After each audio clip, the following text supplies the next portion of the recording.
Hello everybody, I am Ben from Team Panic, and today we're going to be talking about how Annie Are You OK did at ARC's January 2020 meet.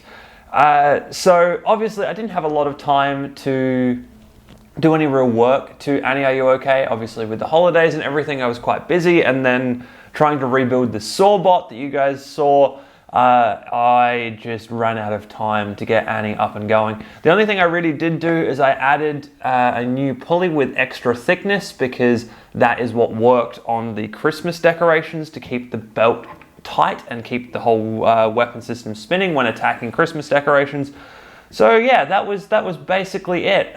There's not a whole lot else that I really had time to do. So let's jump straight on into the first fight. The first fight is up against a robot called Double Smasher. This is Nate's robot, who is one of the youngest competitors that we have, and he has now got a Beetleweight version of his ant-weight robot called Smasher that we've had 2v2 fights with in the past.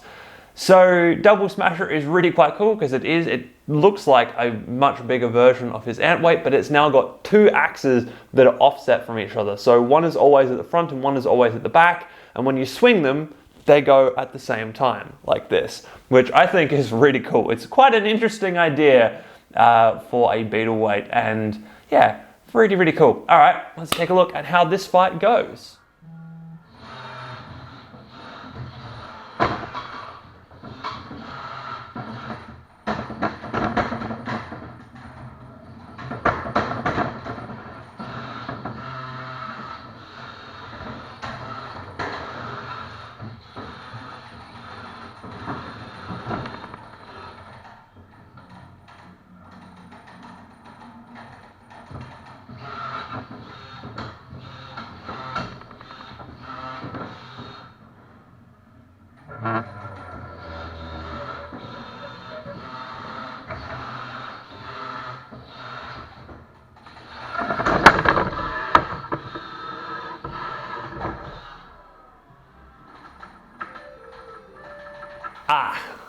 So what happened there? Well, I happened there, basically. Yeah, so in the morning, prepping for the event, I put two of Annie's batteries on charge. One of them gave me an error with a low cell count and refused to charge entirely. The other one was a good battery and did charge. I put the two things to either side of my charging setup, and then walking out the door, I grabbed the wrong battery. So we were in that fight with a LiPo that was running at 7 volts or 7.5 volts as a 3-cell battery, which is bad, like really, really bad. So not only did that mean that we couldn't get the weapon spinning up, the drive was really lethargic, but the battery itself was actually kind of dangerous. If we had overdrawn that battery, if we'd drawn too much power out of it, it could have caught on fire pretty easily, which is quite a worry. So I'm very glad that I didn't spend too much time trying to spin the weapon up, because if I had overdrawn, then we could have ended this fight on fire, and that would have just killed my chances for the rest of this competition, because yeah, once you have a lipo fire in a bot, you basically lose a whole lot of stuff in there, especially given how tight Annie is packed in. Yeah, so then we're also quite lucky that he pitted himself before we ran out of juice, because that was the other thing that could have happened, is that the lipo could have got so low that the motors just stopped moving entirely, which is not something that we wanted to see. So like I said, we got rather lucky with all of this, and then we got luckier again because Chris, who runs Lumberjack, had a spare battery left over from one of his previous Beetleweight builds that just so happened to be the exact same amp hour and size as the ones that I put in Annie, which is really lucky because Annie is quite small inside, so there's only so much room to fit a battery, and it can really only fit the size of battery that I put in there. So we were very, very lucky that Chris had one of those, and thank you massively to Chris for lending it to us to let us keep fighting. So I put that in, well, I charged it up and I put that in, and then Annie was working beautifully. So I guess we better move on to the next fight. The next fight up is up against Bunyip. And I will say right now that we're in a round robin situation. So we're only in with Bunyip and with Double Smasher. So this is going to be our second and final fight for our round robin, and we've already got one win, which is pretty good. So, going up against Bunyip. Now, Bunyip is actually built by Steve, who is Nate's father, and it is his Beetleweight interpretation of Yeti, one of his favorite robots from BattleBot. So his whole idea when building this thing was that he just wanted to charge into people and smash, as Greg does with Yeti. So what he's built is a brushless wonder, which is insanely fast.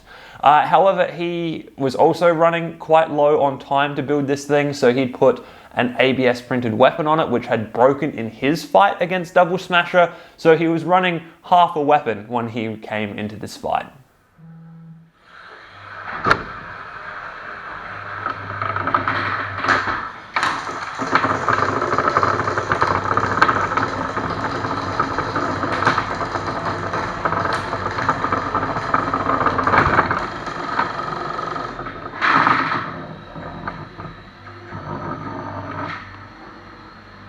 And see what I mean about fast? That thing was crazy. If he had had his weapon spinning, there would have been some really nice nicks out of Annie's front plate, because he just bam straight into us at the start of that fight, which was really quite impressive. I mean, from there, Annie spun up and did what undercutters do, started taking out wheels left, right, and center, but he's done a really good job. The geometry of that and the wheel size on Bunyip means that even with only one wheel, he's still able to translate in a semi-controlled fashion, which it's honestly surprising. I don't know how he's pulled that off, but he's done a really good job at that. So yeah, that fight was really only going to end by either us pitting him or getting him beached. And so I'm glad that we did manage to get him beached. That was quite a relief. But yeah, that could have been quite a long fight, considering that he was quite reliable and yeah, managed to just keep on going after we'd taken off 3 of the 4 wheels. So yeah, with that, Annie has won 2 out of 2 fights in her round robin and is now moving on into the finals.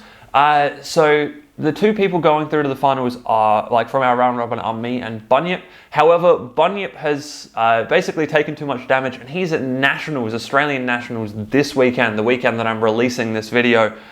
So he didn't want to take any more damage, so he has bowed out of the finals entirely, which basically means that Annie has got a place now. We have to either beat Lumberjack Iron Tooth for a chance at first or second, or we get a third by losing to Iron Tooth. Iron Tooth, for those of you who haven't seen it before, is one of the really scary horizontal spinner in our league. We have fought them before. They usually take a lot of chunks out of Annie's front wedge and do a lot of damage.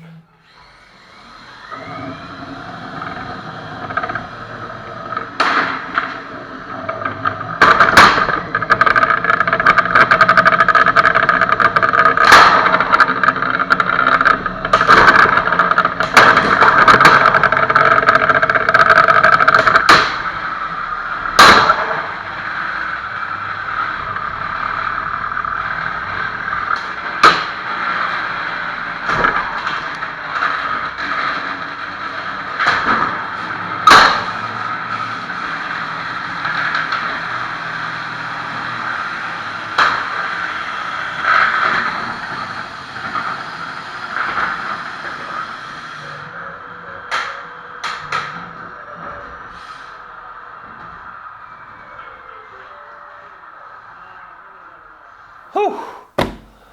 Okay, so where do we start with this fight? Well, I guess we should start at the beginning, shouldn't we? Annie, we didn't go for a box rush. I decided not to. The geometry of our weapons means that even if I box rush him, I'm not going to engage the weapon. I probably should have, to be perfectly honest. I could have taken a couple more lighter hits on the front if I'd gone for a straight box rush, got the weapon spinning up while box rushing. I think that would have been okay. But at the moment, with Annie running on the weapon bolt, I'm not all that happy with her ability to drive in a straight line, especially with the seams that are in the arena floor. So it could have been a risky move there. So then we traded blows for a little bit. I did get a couple of little nicks on his wheels, but he has gone my style and has TPU and rubber wheels. So that was a lot harder for me to, actually take a wheel off, which is really what I want to be doing with Annie. And then, yeah, things start to go wrong. In a couple of the exchanges, we then kind of lose one of the wheels, but we lose it only in the forwards direction and not in the reverse direction, and I don't know how or why that has happened, but that is actually really bad for us because it means we can only really drive and keep in the fight by going backwards, and the back armor on Annie is just not up to scratch. The front armor is 6 mil thick and can really take a beating. The back armor is like 4.5 mil thick HDPE and isn't mounted very well. So yeah, the hits that he got on the back are actually quite devastating to Annie. They really didn't help us out, especially considering that we had drivetrain issues up until that point anyway. Yeah, so then of course I did keep fighting. We did crack the top plate because the top plate is only 3D printed PLA, and it's only actually attached between the front and the back plates. So by the front and the back plates being hit and jostled and their geometries changed, it squeezed the PLA piece to the point that it cracked and broke. Which I'm not sure if you can see that because I did hot glue it up in hopes that we were going to have a rumble. Unfortunately, we didn't. But I did put the thing back together just so that Annie looked nice and so that, yeah, we could get into a rumble if that was the case. So then, of course, the fight, we were just glutton for punishment in this fight, especially with that drive side out. And then, of course, we ended up in the pit, which actually, in fact, I was on the pit as the pit went down, and I was not fast enough to actually get myself up and out of the way in time to survive that. So that's how we ended up losing that fight, which is bad. The other thing that happened, of course, is that we did actually get some belt slip again, which is a problem that I've been facing this entire year, is belt slip and having these belts burn up and wear out. So talking to Iron Tooth's builder after this fight, because he's a mechanical engineer, we were talking about all of this, and it might actually come down to this front pulley because, and I've spoken to people, I've spoken about this in the past, that this front pulley here isn't a tooth pulley, it is a smooth pulley. And the idea behind that is that in a hit, the weapon stops, but the motor can keep going because the belt slips. And that means that there's no real energy taken or imparted into the motor, which keeps the motor alive longer. And it's something you absolutely need to do in the featherweight class and above.